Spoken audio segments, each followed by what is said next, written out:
तो जब भी कोई कंपनी नया बिजनेस स्टार्ट करती है या कोई नया रजिस्ट्रेशन लेती है या कोई नया ट्रांजिशन करती है तो बहुत सारे इम्पैक्ट्स होते हैं जीएसटी पे, टीडीएस, इनकम टैक्स। सो एक ऐसा इम्पैक्ट हम आज डिस्कस कर रहे हैं।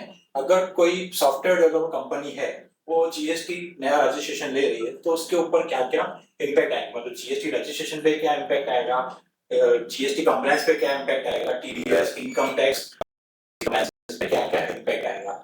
सो पहले इवेंट समरी देख लेते हैं। इवेंट है कोई कंपनी जो है वो नया जीएसटी रजिस्ट्रेशन नंबर ले रही है और अंडर रेगुलर स्कीम में, और एंटिटी टाइप है प्राइवेट लिमिटेड कंपनी, और उसके कस्टमर जो बेस है वो डोमेस्टिक भी है और एक्सपोर्ट है, क्योंकि दो अलग अलग है तो इम्पैक्ट जो होगा वो डिफरेंट होगा। So first of all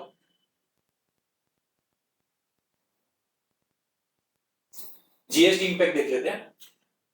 registration status, जैसे ही नया रजिस्ट्रेशन आता है तो 15 डिजिट जीएसटीएन नंबर जो इशू होता है वो कंपनी को सारे इनवॉइसेस पे, एग्रीमेंट्स पे और ऑफिशियल करस्पॉन्डेंस जो है वहां पे उनको कंपल्सरी मेंशन करना है। ये कंपल्सरी रिक्वायरमेंट है। अगर इनवॉइस के ऊपर जीएसटी नंबर नहीं है या कॉन्ट्रैक्ट्स और एग्रीमेंट्स के ऊपर जीएसटी नंबर नहीं डाला हुआ है तो उसके जीएसटी के इम्प्लीकेशंस है, तो ये कंपल्सरी है। इसके बाद जीएसटी के जो सॉफ्टवेयर डेवलपर है उनके जो सेट कोर्स है, सर्विस अकाउंटिंग कोर्स, वो इसमें फॉलो होते हैं। तो जब भी वो इनवॉइस रेस कर रहे हैं या कोई भी जीएसटी रिलेटेड डॉक्यूमेंट रेस कर रहे हैं तो उसके अंदर ये सेट कोर्स जो है वो होना कंपल्सरी है, इनवॉइस का एक पार्ट है। फिर आता है जीएसटी ऑन डोमेस्टिक सप्लाई। अगर उसके कस्टमर जो है वो लोकल है, इंडिया में है, तो किस तरह से उनको जीएसटी, ओवरऑल जो जीएसटी लगेगा वो 18% लगेगा।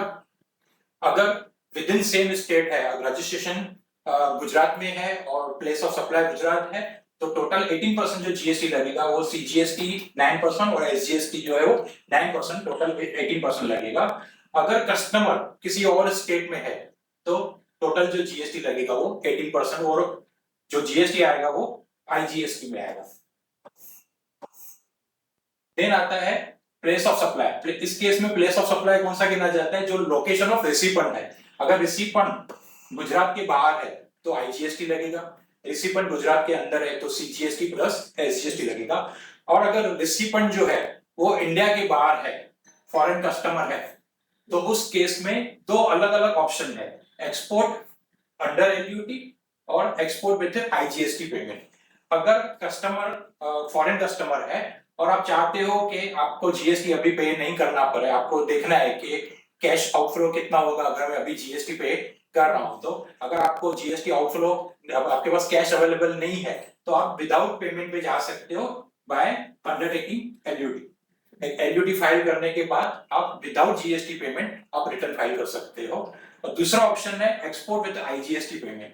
जब आईजीएसटी पे करके आप कर रहे हो तो आपको अलग से इनवॉइस के अंदर आईजीएसटी डालना है।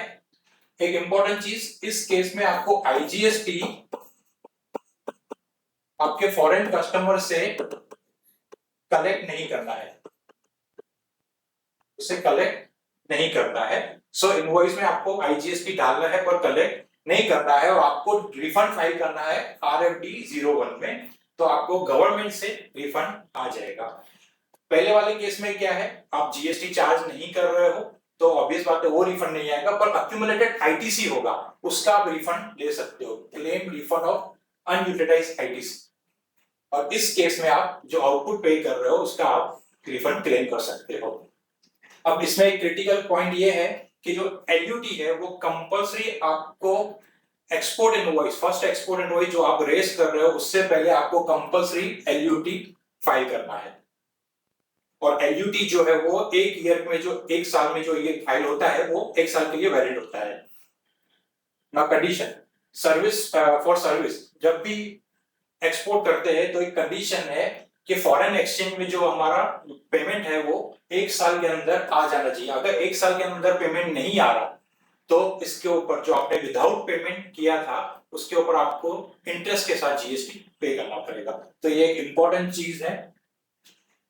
एलयूटी हमको बिफोर फर्स्ट इनवॉइस रेस करो उससे पहले फाइल कर देना है और पेमेंट इंश्योर करना है कि पेमेंट जो है वो 1 साल के अंदर इंडिया में फॉरेन कन्वर्टेबल एक्सचेंज में आ जाता है।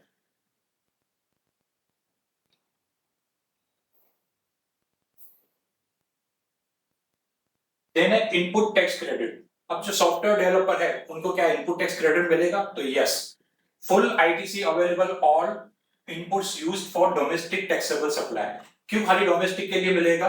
क्योंकि अगर एक्सपोर्ट विथ पेमेंट कर रहा है तो उसको आईटीसी का क्रेडिट मिलेगा, पर विदाउट पेमेंट कर रहा है तो उसको आईटीसी अक्यूमुलेट होगा, उसका रिफंड मिलेगा, वो क्लेम नहीं कर पाएगा, उसको रिफंड अलग से मिलेगा, क्योंकि वो जीएसटी पे नहीं कर रहा है तो उसको रिटर्न में क्लेम करना है, पर वो खाली क्या होता जाएगा, अक्यूमुलेट होता जाएगा और उसका हमको वो रिफंड देना है। So for export under LUT है claim refund of unutilised ITC via form RFD 01। और एलिजिबल आईटीसी कोई भी लैपटॉप परचेस कर रहा है, सर्वर सॉफ्टवेयर एक्सपेंसेस है, क्लाउड सब्सक्रिप्शन है, सारे आईटीसी जो है जो नॉर्मल बिजनेस में मिलते हैं वो सारे सॉफ्टवेयर डेवलपर को भी मिलते हैं। ITC block under section 17 subsection 5। जो ब्लॉक क्रेडिट्स है, मोटर व्हीकल्स है, पर्सनल यूज के लिए है, या फूड बेवरेजेस है, मेंबरशिप क्लब्स है, उसके रिलेटेड जो भी एक्सपेंसेस होते हैं वो आईटीसी होता है, वो आईटीसी ब्लॉक होता है, इसलिए वो आईटीसी नहीं मिलता। तो ये ध्यान रखना है कि ऐसा आईटीसी क्लेम ना हो, नहीं तो इंटरेस्ट के साथ लायबिलिटी पे करनी पड़ेगी। अब अगर मिक्स टर्नओवर है, एक डोमेस्टिक प्लस एक्सपोर्ट, अब एक्सपोर्ट भी कर रहे हो without payment of duty, without payment, उस केस में आईटीसी को आपको क्या करना है, अपोर्शन करना है, प्रोपोर्शनल आईटीसी मिलेगा, क्योंकि यहाँ पे आप जीएसटी पे नहीं कर रहे हो तो उतना आईटीसी जो है आपको नहीं मिलेगा। पर बेस्ट प्रैक्टिस क्या है? बेस्ट प्रैक्टिस यही है कि आप विथ पेमेंट अगर करते हैं तो आपको आईटीसी ऑन द स्पॉट आपको मिल जाएगा,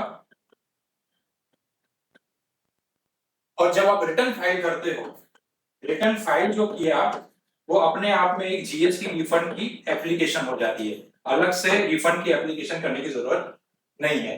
तो बेटर ये है कि आप जब भी एक्सपोर्ट कर रहे हो तो उस केस में ऑप्शन कौन सा सिलेक्ट करो, विथ पेमेंट वाला। आईटीसी का क्रेडिट आपको उसी को मिल जाएगा और रिफंड भी ऑटो प्रोसेस हो जाएगा, आपको अलग से एप्लीकेशन करने की जरूरत नहीं है।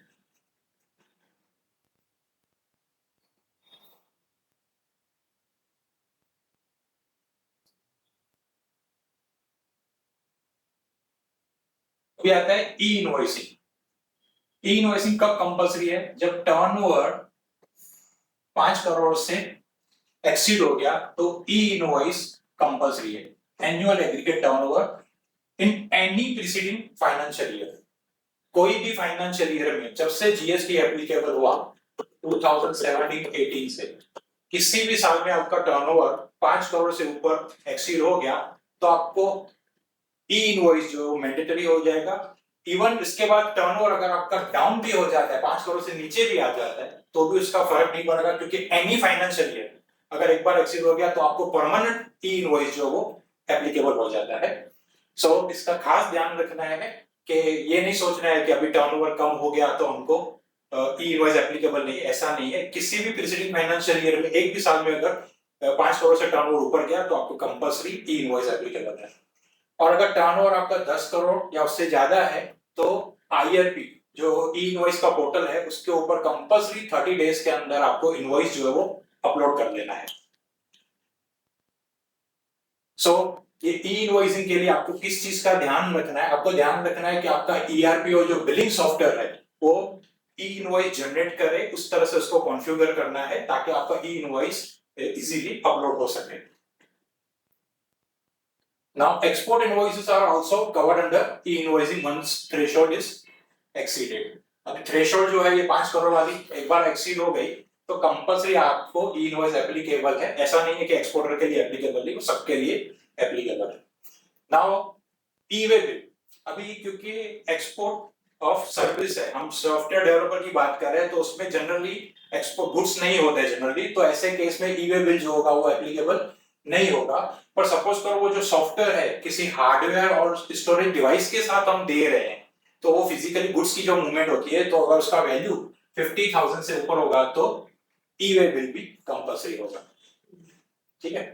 अब टाइम ऑफ सप्लाई, अब सर्विस के केस में earlier of date of invoice और date of receipt of payment, whichever is earlier, तो आपको कंपलसरी जीएसटी इंप्लीकेशंस आ जाते हैं। अगर आपने पहले इनवॉइस रेज कर दिया तो कंपलसरी आपको उसके ऊपर जीएसटी पे करना है, भले पेमेंट नहीं आया हो। और अगर पेमेंट पहले आ गया, आपने इनवॉइस रेज नहीं किया, क्योंकि सर्विस है, सर्विस के केस में एडवांस पे जीएसटी पे करना पड़ता है, तो ये एक इंपॉर्टेंट चीज है ध्यान रखने जैसी।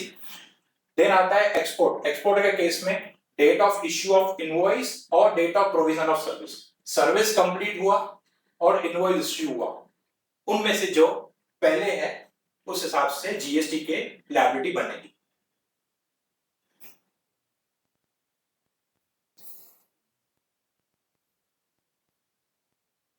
Now GST return trigger, GSTR 1 कब ट्रिगर होगा? 5 करोड़ से ज्यादा टर्नओवर है तो कंपल्सरी मंथली जाना पड़ेगा, और अगर क्वार्टरली जा रहे हैं तब ट्रिगर कब होगा? अगर मंथली है तो एवरी मंथ 11th को, मतलब जनवरी का रिटर्न आपको फरवरी की 11th तक फाइल करना है। अगर क्वार्टरली स्कीम में जा रहे हैं तो ऐसे केस में क्वार्टर खत्म होने के ऊपर, sorry 13th of the next month होगा, 13th of the next month for quarterly files, मतलब 2 दिन का उसमें जो है वो एक्स्ट्रा टाइम मिलता है अगर आप क्वार्टर स्कीम में जा रहे हो तो। और इसका पर्पस क्या है? जीएसटीआर 1 का, जीएसटीआर 1 का पर्पस है आउटवर्ड सप्लाई, जो आपका सेल्स है, जो सेल्स है वो जीएसटीआर 1 रिटर्न में जाएगा।